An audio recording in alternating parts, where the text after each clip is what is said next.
welcome to the final episode of our Festival Mix series of podcasts. I'm Ellie Liddell Crew, your host today and Programme Manager for Unlimited. Today I'm on site at the Unlimited Festival at South Bank Centre for the final day of the festival. I'm speaking to 3 international delegates who've been invited to the festival by the team at Unlimited. They are Estela Leponi from Brazil, Wonyoung Kim from South Korea, and Hannah Madness from Indonesia. First up, I spoke to Estela Leponi. Can you introduce yourself? Who are you? Tell us a bit about your work as well, please. Hi, I'm Estela Leponi from Brazil, from São Paulo. I'm really tired, but still excited, and a mix of feelings of this wonderful experience that I had. I'm a transdisciplinary artist. I'm a performer. I work with dance as well. I do installations, visual arts, video art, cinema, and curator as well. So I'm really mixing many things in my work. I developed as well a concept that it's called corpo intruso, that means intruder body. Corpo intruso has to do with the disabled artists in the market, most of all in Brazil, because we still need to fight for a place, an equal place as an artist, to be recognized as an artist, not included in the system of inclusion, but as an artist. So in Through the Body, it's kind of a philosophy and an attitude that we must be and do. Your work sounds very varied. The work at Unlimited Festival has also been very varied. Has there been a specific highlight for you over this festival period that you're taking away back home with you? Has there been a favourite piece of work? It'd be great to hear more. The whole festival, it's really interesting because all the discussions are really important, and to discuss and also to see the pieces are really nice, to meet the artists and also to have this chance to chat, like with a coffee or a beer, that just in an informal moment. Also, the installations, the occupation of the building in South Bank. I think that this Unlimited being in a mainstream theater or cultural center, it's really important. And also, one thing that for me as a performance that touched me more, like because I think always in our own aesthetic, the disabled aesthetic, that we are really breaking the barriers and producing, informing knowledge in art. I don't know if you can understand what I'm talking about, but that Tourette Heroes, I think it's something that she's really, Jazz, it's really using her condition and using a creative way, in a funny way, and breaking the barriers, and also to make the audience to experience other way of thinking and experiencing art. So what is the disability art scene like in your home country of Brazil? And do you have any festivals like this back home? Well, we are many, and after the pandemic, we discovered that we are much more people. So this is really nice, this is really important. And we have a festival. I think it was the 5th edition now. It's running. But the problem is that it's an initiative from the Secretary of the Disabled People and not from the culture. So that's a big problem, because this secretary has a lot of things to do about disability in the city, but they don't understand, they don't have a good concept about art. The curatorship is not done by disabled people, disabled artists with disability, and the way how they deal with the program, and they don't have roundtables, they don't go deep in the situation that we are facing all the time with the cultural secretary in the municipality and also the state. So it's the way how they do, it's a bit patronizing, you know. They are not really paying well, so it's everything not really correct, and so it's a good thing in a way, but in the other hand, it's not really good because not really well done, and we are not involved. It's separate, you know. It's not like here you see everybody's really involved and everybody has a disability, so everybody's talking about their own conditions, and that makes a lot of difference because you can think about diversity in a very big way. If you were in charge, what change would you like to see in your dream future back in Brazil? I would make a festival with radical people, not only disabled but also all non-normative bodies. A really radical one that would be it would impact also in art.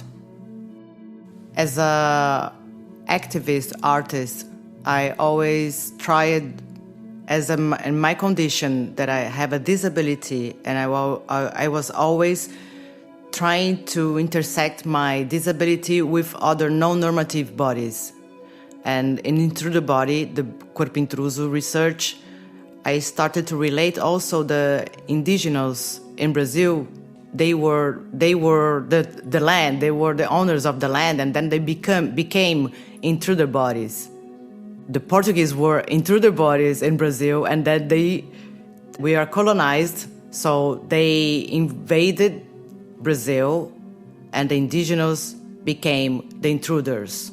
So in order to always intersect my work, I always was searching for other bodies. And nowadays, I have a performance manifesto that I'm not talking about disability, but I'm talking about indigenous, about forests, about environment, and how important it is that we think about that our art also impact in this subject, this theme, because it's about the human being in Earth.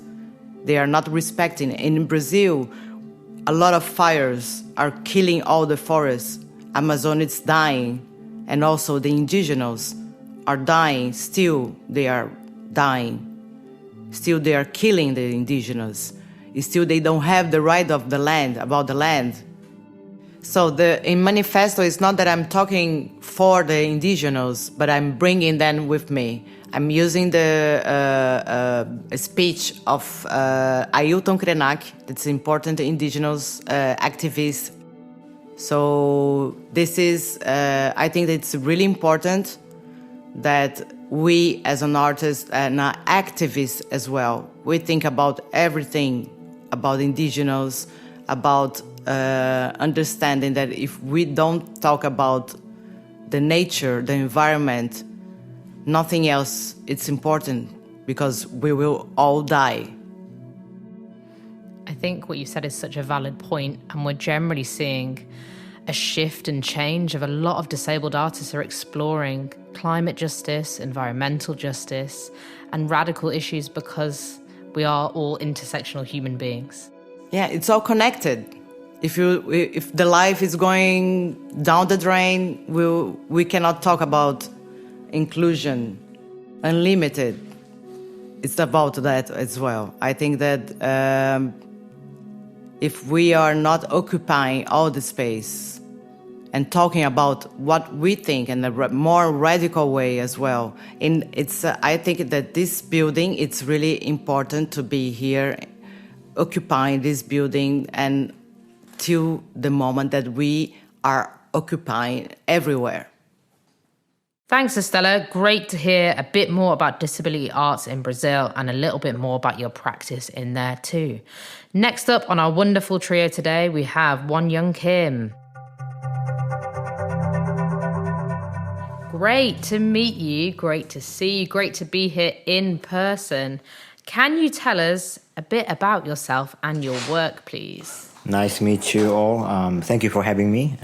My name is Won-Young Kim and from South Korea. But you just call me Won, is fine. Yeah. I am a writer and performer. So actually, I publish some books about disability rights or my personal stories, and I did some performance. Actually, I've been producing theater and sometimes acting on the stage before, but recently I've been usually part of a dance piece as a dancer. Nice to meet you. It would be great to know, though, with your vast experience, what you've thought of the Unlimited Festival. Is there been anything that's been a highlight for you? Is there anything that you're going to take away? Anything that's been really key or memorable? Well, first of all, I met some very amazing artists from the UK and Brazil, Mexico, Thailand, Malaysia, Indonesia, and we could share some cooperation in the future and ideas. There was amazing experience, and of course the pieces. I remember the Christopher Samuel's installation. That was very impressive to me. But I want to say a more memorable moment rather than a highlight. My wheelchair is electronic. Actually, the electronic kit's adding to the manual one. Yesterday, I missed the screw. I mean the bolt. So I couldn't move in electronic way. So I looked down at the floor and walk around with my head down, looking for the screw. I met Joe. I asked Joe to help me. So Joe asked the technician at the theater. His name is Mr. Ali. So he checked my wheelchair and outside in front of the Elizabeth Hall, and he got a screw. And he came back and he fixed my wheelchairs outside. Actually, it was tiny, but very impressive moment to me. I think it symbolized a belief that even if the wheelchair breaks down, there must be someone to help in this time and space. It's a belief that even falling in a particular situation as a minority, there will be always someone to share the burden of the situation. It's a small, but I think it's a very symbolic moment of this festival experience to me. I wonder if one day in the future you will write a piece of work about your missing screw from the wheelchair and this combination of strangers coming together to all work for one mission. I really want to do that. Great to hear you mention Christopher Samuel's work as well, a really impactful artist. It would be great as well to talk a little bit about your impressions of the disability arts scene so far in the UK, from the artists you've met and the work you've seen so far at the festival. Just a snippet of what the sector is like here. I can say it's diversity, actually. First day of the festival, I was in the theater, the Saturn Return, the show. I look around the whole audience. But all the audience are different. In UK, I think that disability represents a political and cultural space for all bodies equality and possibility of aesthetics. That's most impressive experiences. We've talked a little bit about the festival here, but do you have any festivals like this back at home? Is there anything you want to highlight or bring to this podcast table right now to tell us about? Oh yeah, we have several festivals. One of them is the name is No Limits in Seoul. It's quite similar to Unlimited, and the concept and the mission is also similar in some ways, and similar to the Unlimited. Actually, that festival was influenced by the unlimited missions, of course. In Korea, actually, I want to say again the diversity. Actually, in Korea, we try to make some very accessible festival for all the disability, but still, I think there's very few diversities. Only disabled people or non-disabled people. So in terms of gender, race, and ethnicity, country, nationality, there's no diversity. Only the only Koreans gathered and some little foreigners. So I think this kind of festival, I want to bring this amazing, diverse. Like the range of different people, maybe? Yeah, yes. I wanted to bring this experience, these images, this mood to my home countries. I want to introduce that. Interesting to hear about your dreams for a potential future festival in Korea. We will watch this space. It'd be really interesting to know, though, are your dreams for that festival on an international scale? Do you imagine bringing lots of different people over, or is it actually to find the diversity within Korea? First of all, we should find the diversity in Korea, of course. But not only that, but also we need to try to make our festival internationally. I think in Korea, the infrastructure and budget of disability art is growing very fast, but still a few artists with disabilities be part of that, I think. But, in neighboring countries like Japan, China, Taiwan, or Malaysia, Nepal, there's many countries, very important countries around Korea. So if it's possible, I think the Korea art scenes have to do the roles like the UK do in the world. Yes, and we should do and we can do, I think. So we've spoken about a Dream Future Festival, but right now, can you tell us a little bit more about the current disabled art scene in Seoul specifically? Is there a range of different art forms? Is there one art form that's more dominant than the other? You yourself have said you are an artist across many different mediums, so please do tell us a little bit more. Actually, in Seoul, as I mentioned, the infrastructure and the budget is growing rapidly, but and the art scene is also expanding. So there's many parts like visual art and performing art, and a lot of the different genres. The artists in different genres come together, and we try to make a very new concept and new challenge to the traditional perception of the minority or disabilities. So I feel very happy in these situations, and I wanted to introduce this big change and this rapid growing situation. I want to introduce the world, but yes, but still the artists with disability is not enough, I think. Yes, many non-disabled artists come together, but artists with disability is still not enough. Because there's not enough the education for artists with disabilities, and not many chance for enjoying the various types of art genres. So so maybe if you visit Seoul, then you can see very interesting pieces, but most of them is still leading by non-disabled artists.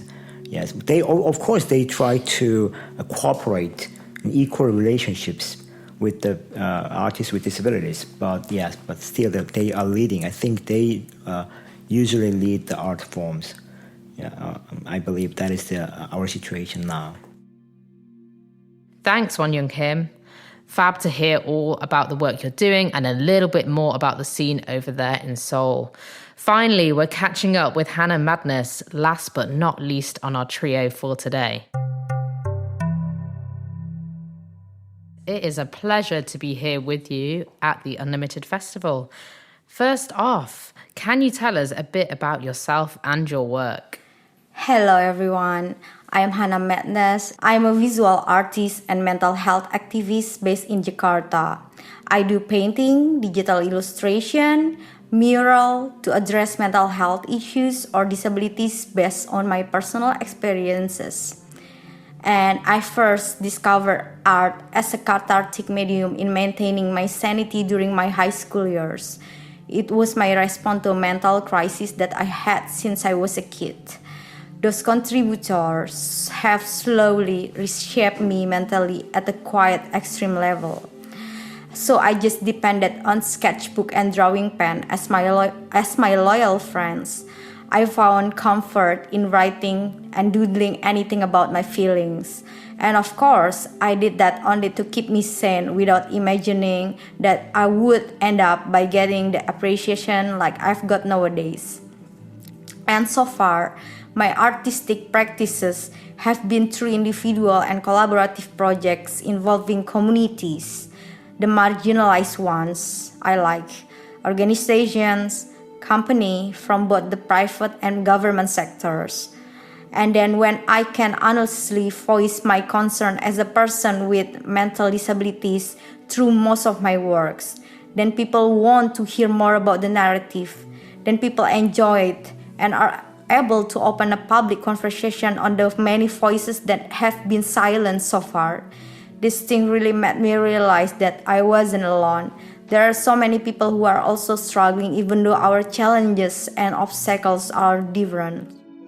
You mentioned your sketchbook and your pen are your loyal friends and also shared stories with others. I'm really interested to know a bit more about your experience of the festival here. Have you made any new friends? What's it been like? And what have your highlights been? I still can't believe this is my 5th time being in England and for my 2nd time attending Unlimited Festival, still with a cultural mission. And as a visual artist, seeing and enjoying extraordinary art by disabled artists from various cultural backgrounds, genders, beliefs, disciplines, practices, and their diverse artistic forms makes Unlimited one of my biggest inspiration after my previous visit in 2016, which inspired the creation of the first and largest disability arts festival in Indonesia in 2018. My visit this time has increased my literacy on disability, which is very closely related to accessibility, self-identity, diversity, equality, and inclusion, as well as how the disabled community celebrates their existence as part of the world that also has a positive contribution to create a disability-friendly ecosystem. Here, in a few days, I use the wheelchair access that has been provided due to my physical health. Even though I'm not used to it, but honestly, I feel safe and secure because all the team is very supportive and helpful, whether it is from Unlimited or South Bank Center. Also, I could see the culture of the people to come to enjoy and appreciate art is very big here. This is totally a disability festival, but I saw a lot of non-disabled people come and enjoy it. While in my country, maybe only people with the same frequency will come. Interesting point there about a range of different audiences that have been at the festival, a range of different people that you may have met in the networking spaces. And do you have any other highlights that you want to tell us about that you've experienced while you've been here? Of course, there are 2 works that impressed me the most. The first one is called Saturn Return. My artistic practice is very far from performing, and I've never seen a performance with the level of power and energy like that, where 2 artists represent a sense of loss, slavery, sexuality, body, and belief that are packaged by combining spoken words and choreography and music. I got goosebumps by watching it. Then I was also deeply moved watching archive of an unseen film because I feel so related. From the history of life, struggles to self-identity told by the artist. It'd be great to know a little bit more about what the disabled art scene is like in your home country. In Indonesia, art hasn't yet become the main source of life for artists. Many factors such as unequal access to public spaces, distribution, incubation of work for both artists and the public, as well as the general opinion that art only functions as entertainment and is not considered as part of everyday life that has social, economic, and environmental impacts. So many artists still get less attention. In post-pandemic recovery, art will almost certainly be the last priority. So sad to hear that. So the thing is, we must ensure that we have the right institution and mechanism to support a sustainable and vibrant art scenes.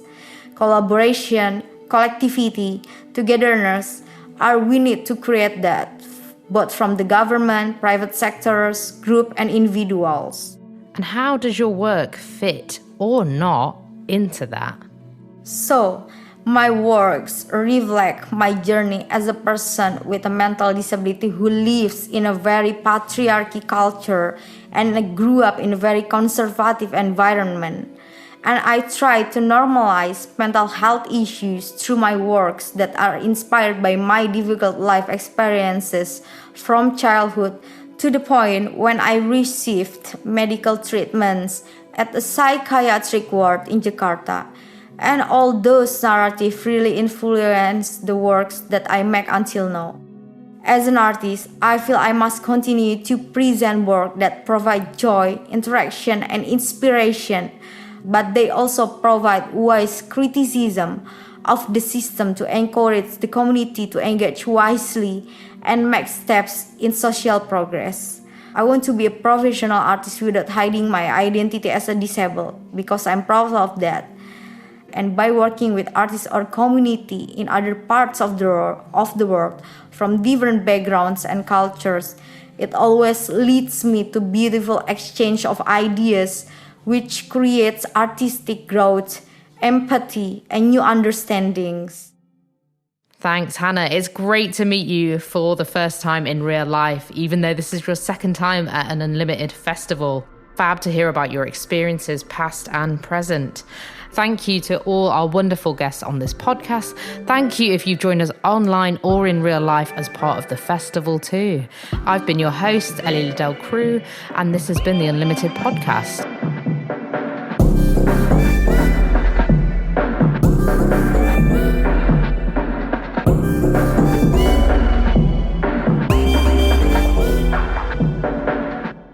This podcast has been produced by Unlimited thanks to funding from the British Council.